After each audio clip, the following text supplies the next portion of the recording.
Javier Milei, the president of Argentina, just got elected last year, at the end of last year, and calls himself an anarcho-capitalist. He's a hardcore, he's reading all the books we've been talking about, and he's in like disaster town economic-wise Argentina. It's like, have you been following that? Oh, yes. How has that impacted the way you think about the world we're living in right now? No, I love it for this reason. For whatever reason, Americans have conceded that a person like that, this whole populistic approach to just sound economics, because I think that's the important thing about Javier that we need to acknowledge. He was unapologetic. Oh yeah. In terms of his libertarianism, like that was his campaign. It wasn't anything he was trying to hide. It wasn't anything he was trying to mask. It wasn't one like, oh, hey, I infiltrated and then No. He was leading with it, and the people got behind it, right? And this, I remember posting about this when this happened. I was like, how in the world did Argentina, of all places, beat America in terms of getting a libertarian? We're the ones that talk about liberty, liberty, liberty, and all these documents, and they got a libertarian president before we did. And I guess you got the one way to look at it is that it had to get pretty bad for them to do that. But I look at that as nothing but a positive. It shows that yes, people can lead with that, and it resonate with the audience. Like a lot of people, it can resonate with. You can lead with that. You don't have to be wishy-washy with your position because you think, oh well, it's a little too radical. That no, you can. You got to make it make sense, and that's what Javier would do. He'd go on these shows. He'd be arguing with people. He didn't care because he knew his stuff. Right, he often knew more than they did, and he was able to explain himself and be able to communicate those different ideas, and he was very, very passionate, and people resonated with that. I love to see something like that happen in America. He is, and I actually get frustrated to get really into political stuff because, you get these people who, especially people on the quote-unquote right, who saw Javier, and they're like, oh man, this guy's awesome. And I'm sitting here like, y'all had a version of that. 2008 and 2012. Instead, you wanted John McCain and Mitt Romney. Yeah, that's true. I'm just saying. I got into all these ideas. We're sitting here right now because of that guy. Because a Texan, Ron Paul. Yes. And, Texas. And he and similar stuff like weird sort of soft-spoken old man talking about geeky economics, getting on stage after 9/11 saying, we're over there bombing people. This is the CIA calls this blowback, and Rudy Giuliani being like, "You take that back! How dare you? How dare you say this about America?" It really is interesting. Like it's interesting how a voice can come from nowhere that nobody thinks would resonate. Like all this stuff you were saying about targeting the audience earlier, but I bet you don't target the audience.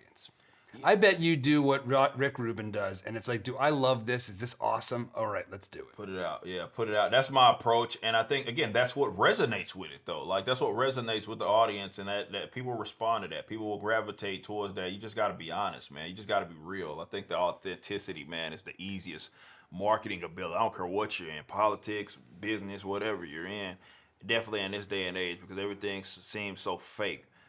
So it's a breath of fresh air. It's like it costs you nothing to just be yourself. Even people might disagree with it, but they respect. You get people. Oh man, I'm not necessarily the biggest fan of this position it is that Eric has, but I love him. So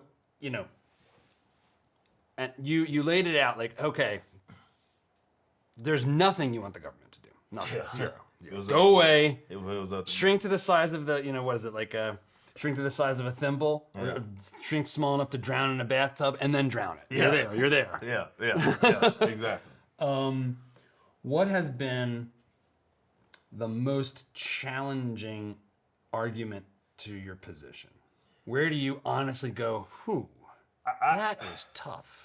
I'm going to be honest, there isn't one. I'll give you one better, and that's what people know me for, my roads rant that I went on. That's the most frustrating one to have to field, because everybody defaults to it. For some, who's going to do the roads? Who's going to roll flat concrete? Yeah, there's no way that the people that build the complex vehicles could roll the concrete. So I will say that it's like the stupidest response. It is.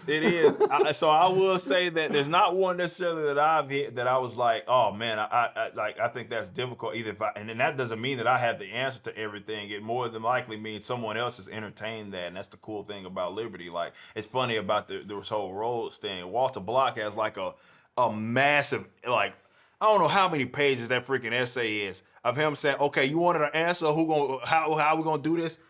Bam, here it is, and he breaks it down like to a science, man. Like, there's nothing to refute there, but it is such a. I would say that's the most frustrating. It's the most frustrating one, and it's often the default. Who built the roads? And it's. I think it's like 2/3 of the roads in Sweden are managed by private companies. Something like that. It's like. How do we overcome? Do you think that we're in a time? You're a new media entrepreneur. Mm-hmm. We're in this time that's really, really interesting when we think like big picture, when we think about our kids, when we think about the world, where it's like you can kind of customize your whole life of information flow. Yeah. Like I can make my information world whatever I want it to be. And some of that's amazing. A lot of it's amazing. I can learn about economics without having to have some horrible professor that's teaching me Marxist nonsense. And then I have to sit there and be like, this guy's an idiot, and I'm going to go read on the side. It's like, no, I can do this all myself.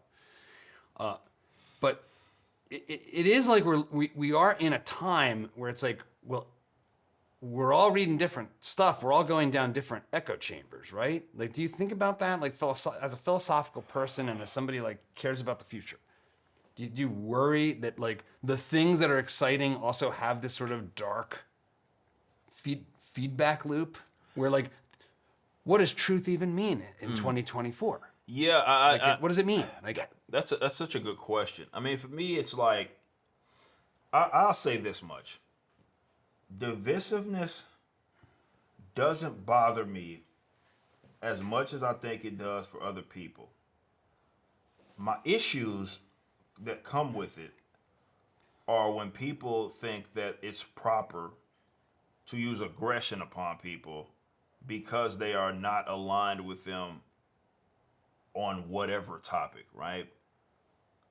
I'm okay with people gravitating towards wherever they go, like-minded individuals, groups of people for that matter.